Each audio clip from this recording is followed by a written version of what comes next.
We're at Banyan Tree Golf Course, 16th hole, par 5.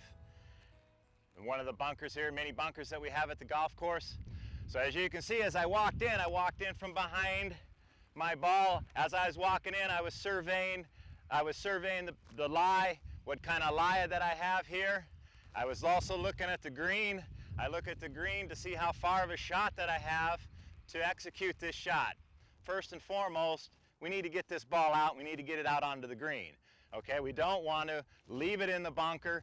We don't want to just flop it onto the edge, and we don't want to blast it over the green. Evaluated the pin position, flag stick position, where we want to land this ball onto the green and carry forward. Things that are going to help us do this: I'm going to make sure that I get a good solid foundation. By that, I mean I'm going to get my feet solidly implanted into the sand so that I have a good solid foundation so that I don't slip as I'm swinging the golf club. Now I want to look at ball position, okay? The further I have the ball forward, the more loft I'm going to get. If I have this ball back in my stance, remember now it's going to come out a little bit lower, okay? I'm going to play this golf ball right off the left heel. Help me aid in splashing this golf ball out of here. I choke down on the golf club for control. I have this golf club open just slightly, a 56-degree wedge, just open ever so slightly to help me blast this out of here. Now, I say blast and splash. So here's one of the keys to this particular shot. I got my stance, but the idea from the waist down, I want to be fairly quiet. I still have to have some movement for comfort and to help me get this shot and my body moving, but I want to be fairly quiet. I don't want to hit this like I'm hitting a T-ball, right? So we want to be fairly quiet with the legs and the feet. From the waist up, I'm going to take my golf swing maybe halfway back, and we're going to splash it right on through.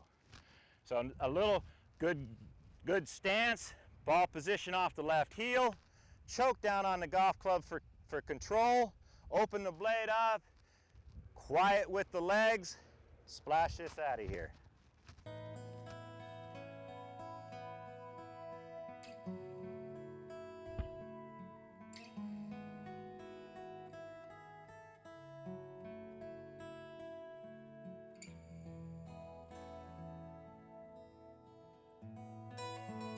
Okay, now I have a little tip for you. Get a little idea about splashing a golf ball. Got a dollar bill here, and as I have this dollar bill, think about the leading edge of the blade. The leading edge is going to enter the sand at the back of the dollar bill. I'm going to continue on through and splash that ball out of here. Okay? I like the word splash because, as I was demonstrating before, you want to make sure we get it through. We don't want to just chop at it, right? We don't want to just chop at it.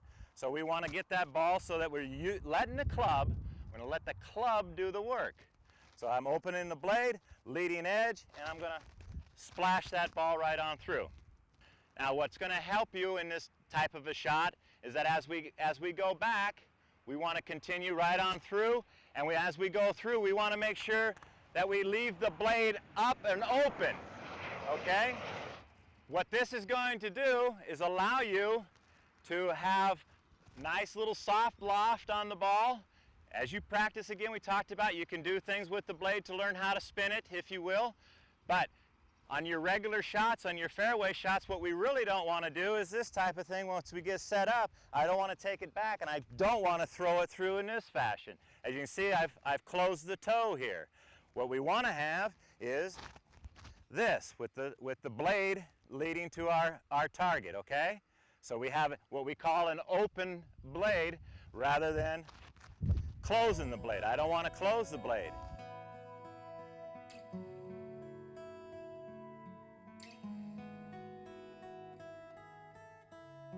I also like to show you one quick tip also about buried lies. Evaluating my shot, surveying my shot, my ball is plugged.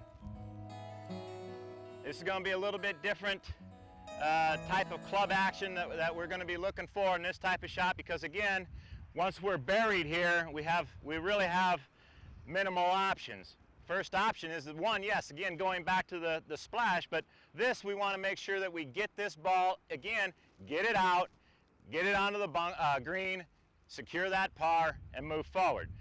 I'm still going to get a good solid base with my feet.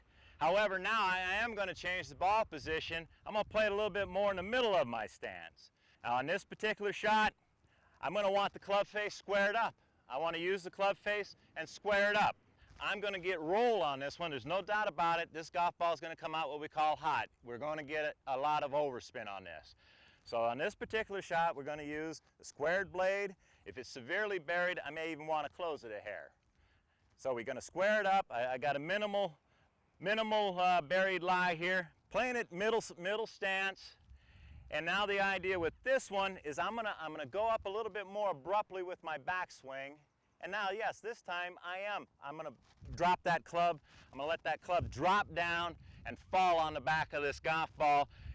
Utilizing the club, letting the club do the work, pop this golf ball out. Now we'll use another term. We're gonna kind of pop this golf ball out of here. Here we go.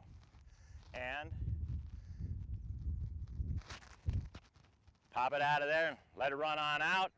Again, I've got an opportunity. I'm putting at my birdie.